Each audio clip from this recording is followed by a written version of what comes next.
tidak izinnya membawakan lagu. Mungkin seperti apa sih Bang melihatnya? Apalagi ini kan kasusnya sama seperti Agnes Mo ya.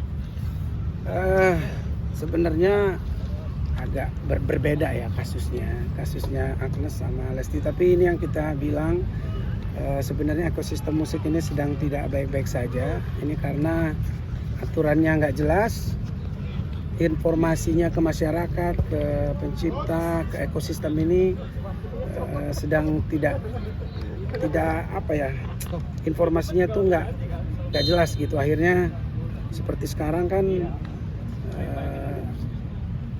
penyanyi dan pencipta ini menjadi seperti orang yang bermusuhan gitu. Padahal ini kan kalau kita ngomong di rumah tangga ini sebenarnya satu kakak. Penyanyi, pencipta lagu itu sangat erat hubungannya gitu. Ada lagu, ada penyanyinya, dan satu apa ya, simbiosis mutualisme yang dari dulu tidak pernah terjadi hal seperti ini. Jadi ini yang aku takutkan, kalau negara nggak turun, kalau tidak diketok palu secara aturan mana yang berlaku, mana yang harus diikutin. Jadi jangan di tengah jalan kita seperti penyanyi ini merasa bingung seperti apa ininya. Kita tahu kan sistemnya tuh lewat LMKN, terus merasa sekarang mungkin ada beberapa hal yang secara nyata sebenarnya aku juga pencipta merasakan hal yang masih belum benar sistem pembayaran royalti ini, pengkolekan sampai pendistribusiannya ke pencipta ini belum transparan, belum jelas gitu. Artinya ini yang harus dibenerin gitu. Tapi kalau sekarang semuanya jadi langsung direct main isu atau main somasi penyanyi, ini sebenarnya hal yang ya tidak elok gitu. Walaupun ini hak masing-masing ya. Artinya pencipta, penyanyi punya hak untuk melakukan apapun sesuai dengan undang-undang yang berlaku. Tapi yang aku mau bilang ini nggak baik gitu. Artinya penyanyi dan pencipta ini berseteru ini sangat tidak baik ya. Mudah-mudahan cepat ada solusinya. Sekali lagi aku bilang, pemerintah ketok palu peraturan yang mana yang benar, yang berlaku seperti apa.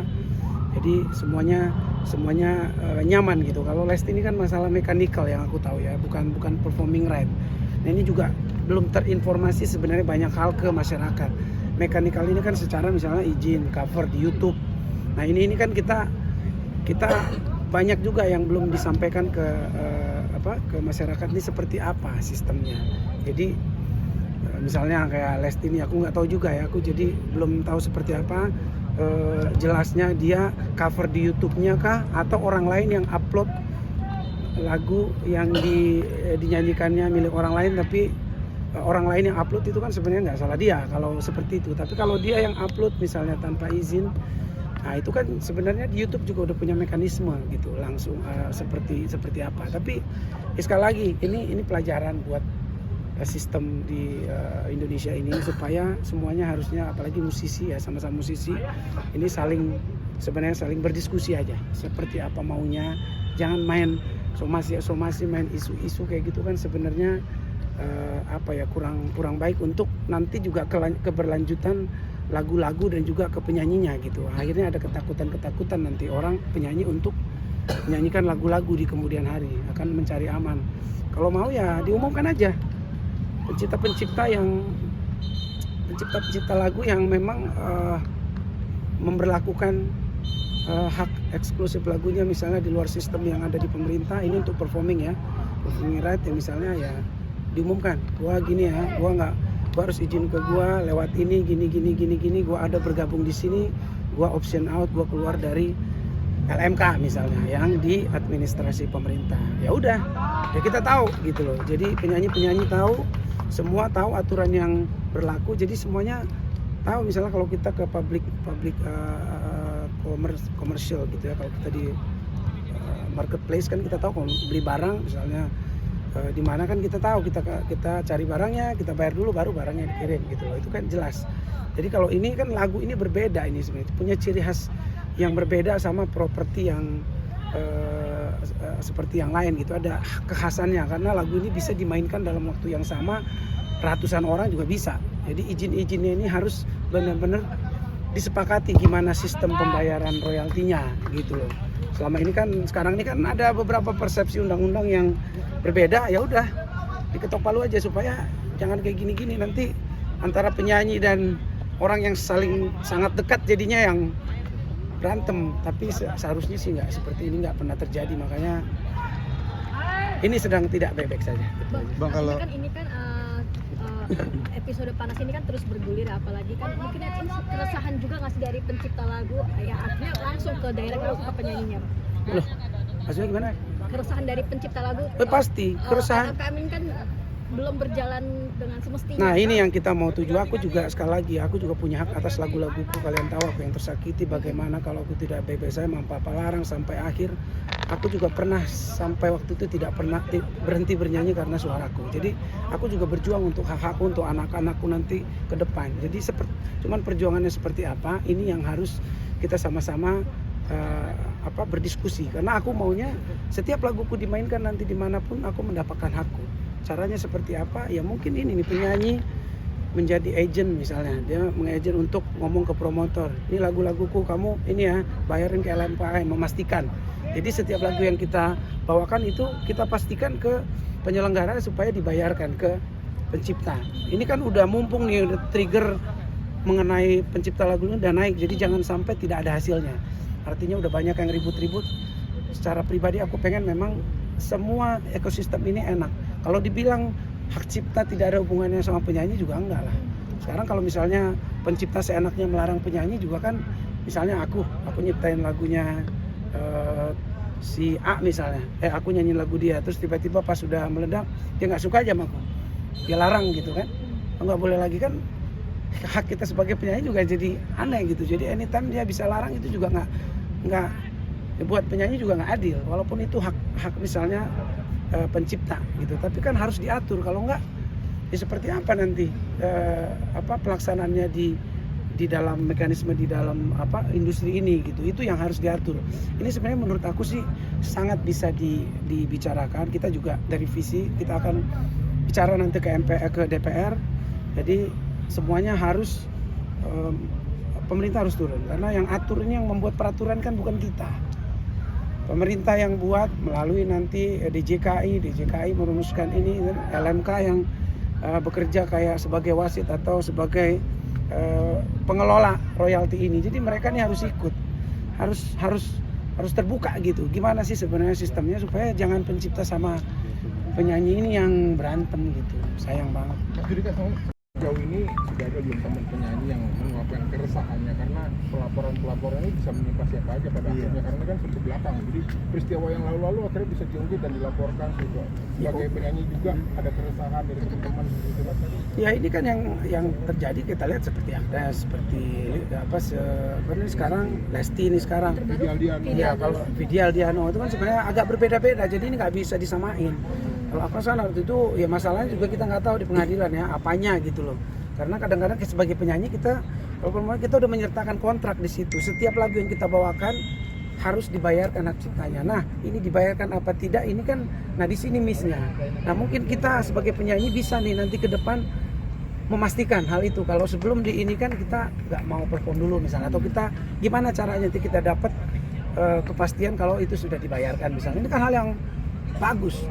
Jadi udah pasti aman semuanya. Nah kalau mekanikal beda lagi tuh. Mekanikal ini kan bukan ini kan kayak ya lu pakai lagu orang, lu recycle laguku misalnya, itu kan memang harus izin. Membuat versi baru dari lagu-lagu yang lain itu kan memang izin langsung ke yang punya gitu. Kalau tapi kayak nyanyi-nyanyi ini kan dibuat sebenarnya tidak izin tapi asal bayar, itu kan karena banyak banget yang membawa. Jadi kalau izin satu-satu itu kan agak repot. Yang penting kan sebenarnya hak moral disertakan penciptanya, hak ekonominya dia dapat. Pasti kalau ini terintegrasi, terjalin dengan baik, pasti semuanya nyaman gitu. Jadi di saat yang seperti ini cooling down dulu ya teman-teman, apalagi sesama musisi pencipta lagu. Sekali lagi aku bukan hanya mewakili penyanyi, aku pencipta lagu juga yang memperjuangkan ini semua. Bahkan mungkin penyanyi pencipta lagu yang tidak ada di mana-mana, dia nggak terlalu ngurusin, tapi aku pengen setiap aku nyanyi lagu dia, mau lagu apa kayak lagu Jawa, lagu Batak di perform,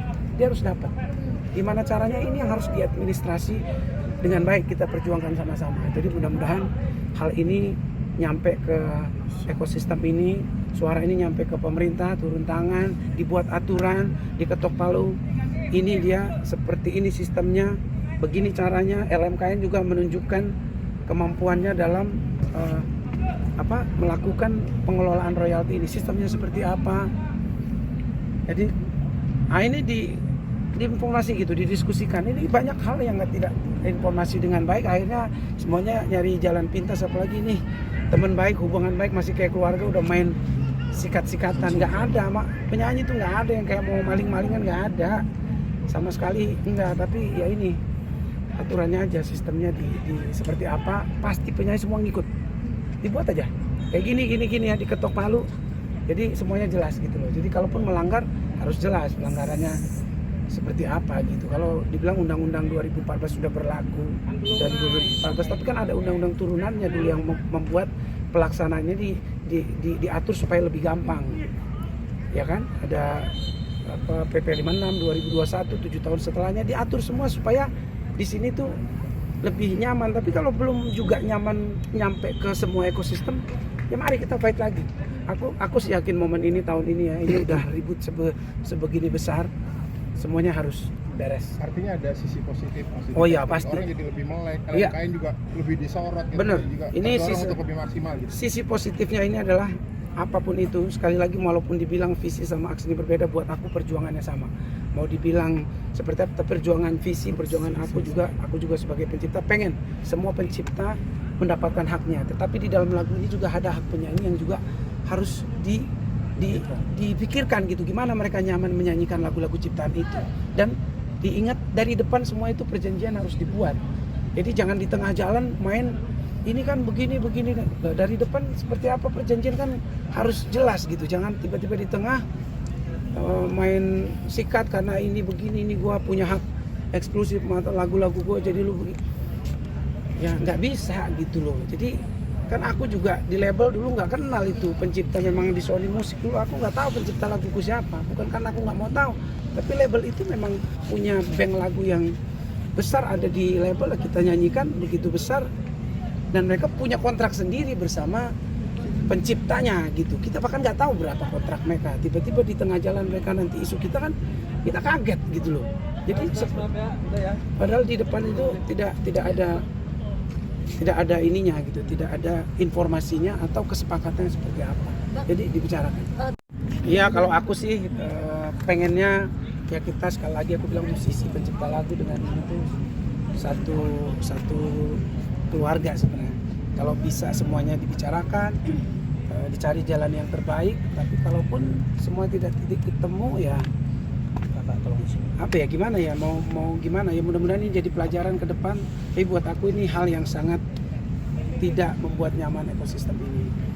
Jadi buat Lesti dan juga buat Mas Yoris yang menuntut ini, ya mudah-mudahan ada titik tengah, saling berbicara dengan hati yang dingin, cari jalan tengahnya, dan mudah-mudahan semuanya lebih baik ke depan. Terima kasih, Bang. Gimana sekarang?